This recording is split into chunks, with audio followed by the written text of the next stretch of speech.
ये रिक्वेस्ट करेंगे कि अगर आपने अभी तक हमारा चैनल सब्सक्राइब नहीं किया हुआ तो रेड सब्सक्रिप्शन बटन पर क्लिक करके और बेल आइकॉन को प्रेस करके आप हमारे सब्सक्राइबर बन सकते हैं और इस तरह अपलोड होने वाली तमाम वीडियोस। अस्सलामु अलैकुम वरहमतुल्लाहि वबरकातुह।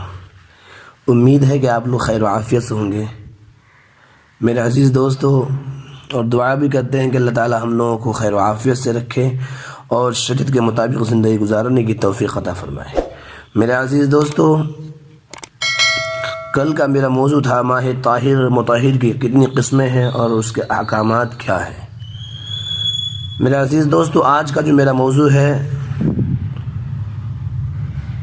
उससे पहले मैं अर्ज़ करूं कि अगर आपने अभी तक हमारे चैनल को सब्सक्राइब नहीं किए हैं तो सब्सक्राइब कर दें, लाइक करें, कमेंट करें और बेल आइकन को दबाना बिल्कुल ना भूलें।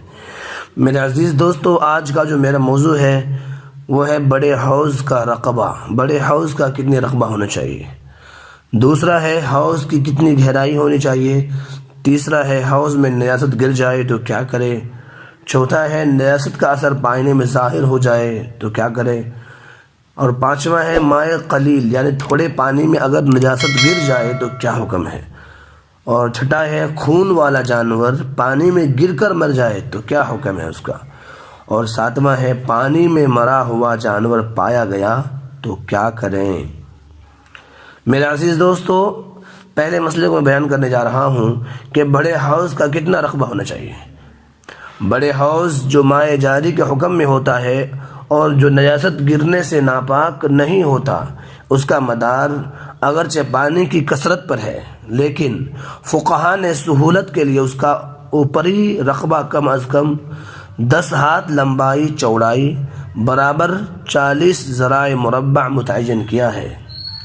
लेकिन फुक़हा ने सहूलत के लिए उसका ऊपरी रकबा कम अज़ कम 10 हाथ लंबाई चौड़ाई बराबर 40 ज़राए मुरब्बा मुतय्यन किया है, जिसकी पैमाइश नए पैमानों के एतबार से 225 मुरब्बा फीट या 20 मुरब्बा मीटर है। दूसरा मसला मैंने बयान किया हौज़ की गहराई। मेरे अजीज़ दोस्तों, हौज़ की कितनी गहराई होनी चाहिए। हौज़ की गहराई कम अज़ कम इतनी होनी चाहिए कि चुल्लू से पानी लेने में ज़मीन न खुलने पाए। मतलब एक अगर हौज़ में वज़ू करते हैं और पानी हम उठाते हैं अपने हाथों से चुल्लू से, तो एक बार जब हम पानी उठाएं तो उठाने के बाद ये ना दिखना चाहिए कि हमें ज़मीन दिख रहा हो यहाँ से। और तीसरा मसला मैंने बयान किया था हौज़ में निजासत गिर जाए तो क्या करें। अगर किसी बड़े हौज़ में ऐसी निजासत गिर जाए जो पड़ने के बाद दिखाई नहीं देती, जैसे पेशाब खून वगैरह, तो उसके चारों तरफ से वज़ू करना दुरुस्त है।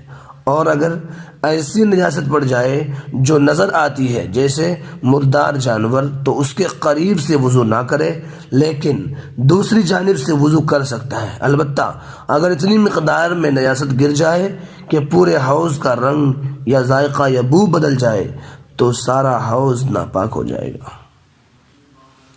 और चौथा मसला मैंने बयान किया कि नजासत का असर पानी में ज़ाहिर हो जाए तो क्या करें। नजासत की वजह से अगर पानी का रंग, जायका और बू बदल जाए तो पानी नापाक हो जाता है, ख़्वाह पानी कम हो या ज़्यादा हो। और पांचवा मसला माए कलील में, यानी थोड़े पानी में अगर नजासत गिर जाए तो क्या हुक्म है। मेरे अजीज़ दोस्तों, माए कलील यानी जो 10 से कम हो, यानी 10 बाई 10 से कम हो, किसी भी नियासत के गिरने से नापाक हो जाता है, अगरचे उसका कोई वस्फ ना बदला हो।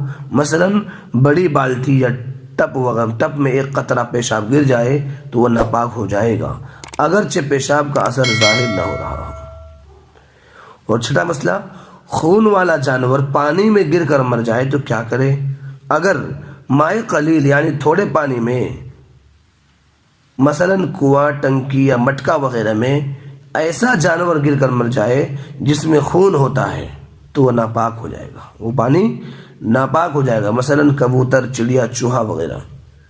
इसी के मिसल कोई भी जानवर अगर उसके अंदर मर जाता है गिर करके तो सारा पानी नापाक। और सातवां मसला मैंने बयान किया पानी में मरा हुआ जानवर पाया गया तो क्या करें। मेरे अजीज दोस्तों, अगर کوئی مردار جانور جس میں بہنے والا خون پایا جاتا ہو مائع قلیل میں یعنی تھوڑے پانی میں پایا جائے اور اس کے گرنے کا وقت معلوم ہو جائے تو جس وقت سے گرا ہے اسی وقت سے پانی ناپاک ہو جائے گا، اور اگر گرنے کا وقت صحیح علم نہ ہو سکے، گرنے کا صحیح وقت پتہ نہ چل سکے اور وہ جانور ابھی پھلا پھٹا نہ ہو تو احتیاطاً جس دن سے علم ہوا، جس دن سے دیکھا گیا، اس سے 1 دن اور 1 رات پہلے کی نمازیں لوٹائے جائیں۔ نیز اس صورت میں جو کپڑے وغیرہ دھوئے گئے ہوں وہ بھی ناپاک سمجھا جائے گا۔